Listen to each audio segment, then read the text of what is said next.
Okay ကျွန်တော်အခုပြောမယ့်အခန်းကသူကဘာလဲဆိုလို့ရှိရင် overflow ဆိုတော့ဘယ်လိုလဲဆိုကျွန်တော်တို့ဒီမှာ style.css ရှိတယ် index.html ရှိတယ် html full colon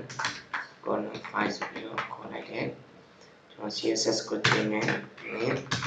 main object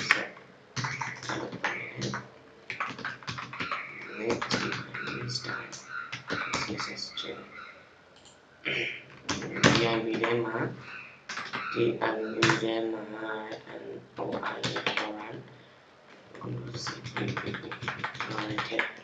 ်ထည့်တာနော်ရိုက်ထည့်တာစာပိုက်တွေရိုက်ထည့်တာလေသူကိုကျွန်တော်ဒီ web page ကို run နိုင်မယ်ဝင်လိုက်စားဒါ div ထဲမှာအဲ့တော့ဒီ div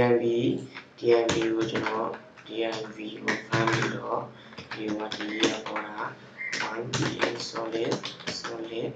ဒီအပြင်ပြင်ပေးထားလိုက်မယ်ဟုတ်ဆေးအောင်လေးပေါ့ဆေးလို့တော့ကြည့်တာပါပေါ့အဲကြတော့WIDD က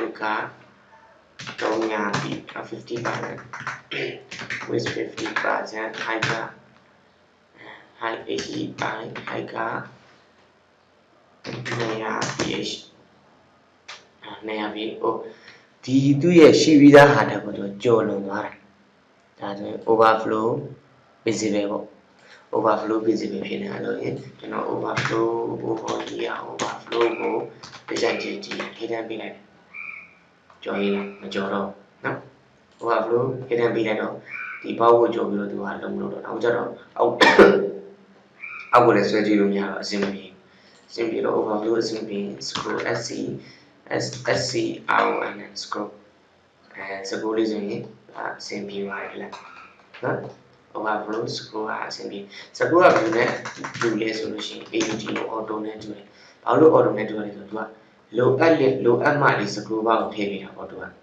မလိုအပ်ရင်မထည့်ပေးဘူးဘာလို့လဲကျွန်တော်ကြည့်လိုက်ဒီကောင်းလေး control h လုပ်လိုက်နော်ဒါမှမပေါ်နေဒါ auto ပေးထားတယ်သူကလိုအပ်မှscroll bar ထည့်ပေးတယ်မလိုအပ်သူတလည်းကြုံတော့ဆိုscroll bar ထည့်ပေးဟိုဒီ scroll ကြတော့ဘာလဲ sc ron scroll ကြတော့သူကလိုအပ်သည်ဖြစ်စေမလိုအပ်သည်ဖြစ်စေဒီ scroll bar ထည့်တာအဲကြတော့ကျွန်တော်တို့ဘယ်သူမို့ကောင်းလဲဆိုရင် AUT auto လေးကပိုကောင်းတယ်လို့ပြောလို့ရတယ် auto ဆိုတော့သူကလိုအပ်လာလို့ဆိုရင်scroll bar ထည့်ပြီးကျွန်တော် CSS မပြင်ပြလိုက်เนาะဟုတ်ပြီအဲ့ဒါ scroll bar ပေါ့ကြော်လွန်ပြီးတော့အလုပ်လုပ်သိချင်လို့ရှိရင် scroll bar ကို visible လို့ပေးလိုက်နေရတယ် VSI visible ကြော်ပြီးတော့အလုပ်လုပ်သွားတယ်လောရင် auto ကိုကြိုက်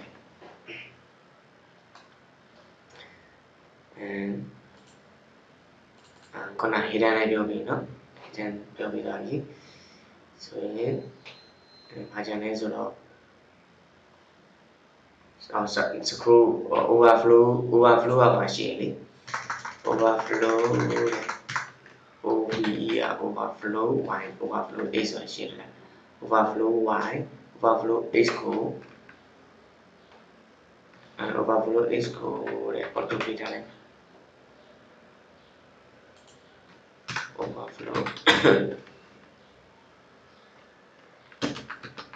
overflow y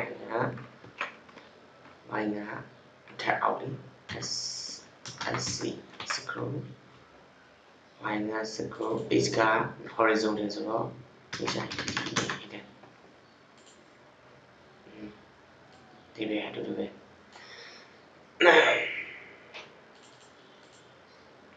အားကြတော့ဒီအောက်ခြေမှာမပါခြင်းနဲ့ဒီအောက်ခြေမှာဒီ scroll bar မထည့်ခြင်းနဲ့ကြောက်လို့ရှိရင် overflow x ကို hidden ပေးပြီးတော့ overflow 1 ကို scroll ပေးထားတယ်နောက်ပြီးတော့ auto ပေးရင်လည်းအဆင်ပြေတယ်ကွာ auto ပေးထားတယ်လိုအပ်လင်းရှိမယ်မလိုအပ်လင်းမရှိဘူး overflow x ကို hidden ပေးတာငါတို့ width ကို100% ပေးလိုက်မယ်နော် width ကို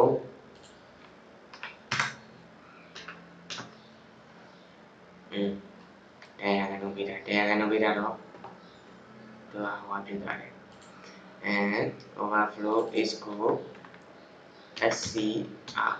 scroll အဲ့ဒါနော်ထည့်လိုက်တယ်မနာဘူးလေမနာတော့ကြတော့ header နဲ့ပေးထားလိုက် HTTPS header အဲ့ဒါ overflow အလုံးလုံးပုံဖြစ်ပါတယ် overflow ဒီလောက်ဆိုရင် overflow လုံးလောက်ကိုသိလောက်ပြီးထင်ပါတယ်